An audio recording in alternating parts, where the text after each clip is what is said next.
Você considera justo fazer um juízo de valor de um ato, de um comportamento acontecido há milênios, numa cultura diferente da nossa, com valores morais e éticos diferentes do nosso, sem as orientações legais que nós temos hoje, baseado na nossa ética, na nossa moral, nos princípios que nós temos hoje? A reflexão da leitura diária de hoje tem como tema o vinho e a profanação familiar. O texto está em Gênesis 19, de 30 e 35. Eu lerei o verso que diz assim: Então a primogênita disse à mais moça: Nosso pai está velho e não há homem na terra que venha unir-se conosco, segundo o costume de toda a terra. Depois que Sodoma e Gomorra e as cidades circunvizinhas foram destruídas, ou quando os anjos iam destruí-las, quando os anjos enviados por Deus para destruir Sodoma e Gomorra se encontraram com Ló, verificaram que ela era digna de receber o juízo que Deus havia planejado. Então eles retiraram Ló da cidade e os orientou para escaparem lá para o monte. Mas Ló insistiu com eles e deixar eles fugirem para Zoar, que era uma cidade pequena, e Zoar estava incluída entre as que seriam destruídas. Então o anjo poupou aquela cidade e permitiu que eles fossem. No transcurso, a mulher de Ló olhou para trás e, em virtude disso, ela ficou transformada em estátua de sal. Só 3 pessoas escaparam lá de Sodoma e Gomorra: Ló e as suas 2 filhas. Ao chegar em Zoar, eles tiveram receio de se hospedar lá e resolveram ir morar nos montes, numa caverna. Lá, as filhas, especialmente a mais velha, refletiu que elas não eram casadas, Ló não tinha mais mulher. Como ele iria perpetuar a sua descendência? Então elas tiveram um plano. Embebedaram ele com vinho e coabitaram com ele, e com isso geraram filhos dele. Os 2 filhos que foram gerados de Ló com as suas próprias filhas foi Moabe e Ben-Ami. Ben-Ami é o progenitor de Amon. Vejam, olhando do ponto de vista de hoje, nós vamos ver nesse ato uma relação incestuosa.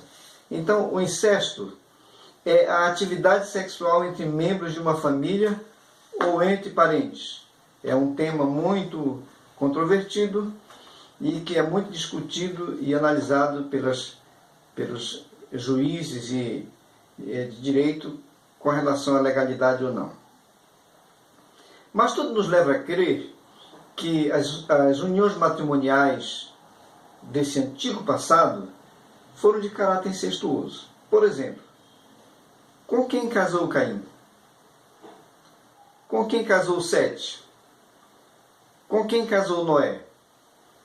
Então, o contexto da narrativa da criação de Adão e Eva para cá nos leva a crer que eles casaram com suas próprias irmãs, pois os textos vêm sempre registrando que Adão teve filhos e filhas. Então, cremos que o casamento foi feito entre esses irmãos. No caso, um casamento incestuoso. Abraão casou com a sua meia-irmã Sarai. E, como eles não tinham filhos, Sarai colocou à disposição de Arão, lhe deu por mulher, a sua escrava egípcia por nome Agar, do qual Abraão teve um filho que lhe deu o nome de Ismael. São os progenitores dos árabes, ali da Arábia Saudita.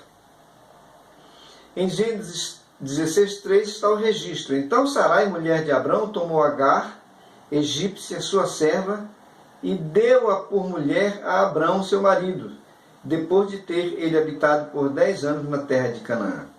Será que as mulheres de hoje fariam isso com os seus maridos, com as suas serviçais? Provavelmente não. Mas naquela época isso foi feito e a gente não vê nenhum registro de que ela foi censurada, de que ela foi condenada, de que Abraão foi censurado por isso. Pelo menos explicitamente não há. Isaac casou com sua prima Rebeca.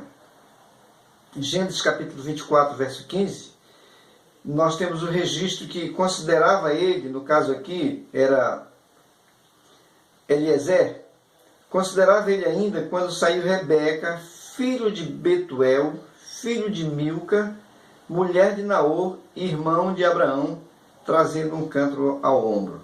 Então Eliezer tinha ido buscar. E aí Eliezer foi lá e encontrou Rebeca e trouxe Rebeca, e Isaac casou com sua prima Rebeca. Jacó casou com duas primas e gerou filhos tanto com elas como com as duas amas de suas esposas, pois elas queriam mais filhos, especialmente Raquel, que não gerava filhos, e lhe deu a sua ama.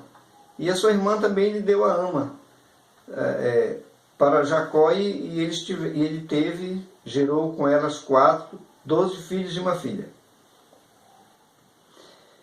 Judá teve 2 filhos com a sua nora Tamar. Tamar não era hebreia, ela era cananeia. Um deles, o nome era Perez, que foi progenitor do Messias. Mateus 1,3, o nome de Perez é registrado. E Judá gerou de Tamar a Perez e a Zerá. E Perez gerou Esrom, e Esrom gerou a Arão. Mateus 1,3. Aqui Perez está incluído entre os registros genealógicos de nosso Senhor Jesus Cristo.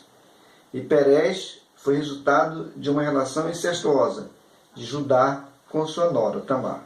Ruth era moabita, descendente de Moabe, que também foi progenitora do Messias. Ruth 4,13 está registrado. Assim tomou Boaz a Ruth, e ela lhe foi por mulher. E ele a possuiu, e o Senhor lhe fez conceber, e deu à luz um filho. E as vizinhas lhe deram um nome, dizendo: a Noemi nasceu um filho, e deram-lhe o nome de Obed. Este é o pai de Jessé, pai de Davi. E sabemos que Davi foi progenitor do Messias. Ruth 4,17. Nós encontramos também outro personagem, que é Roboão, filho de Davi, que teve um filho com uma amonita de nome Naamá. Roboão descansou com seus pais, e com eles foi sepultado na cidade de Davi.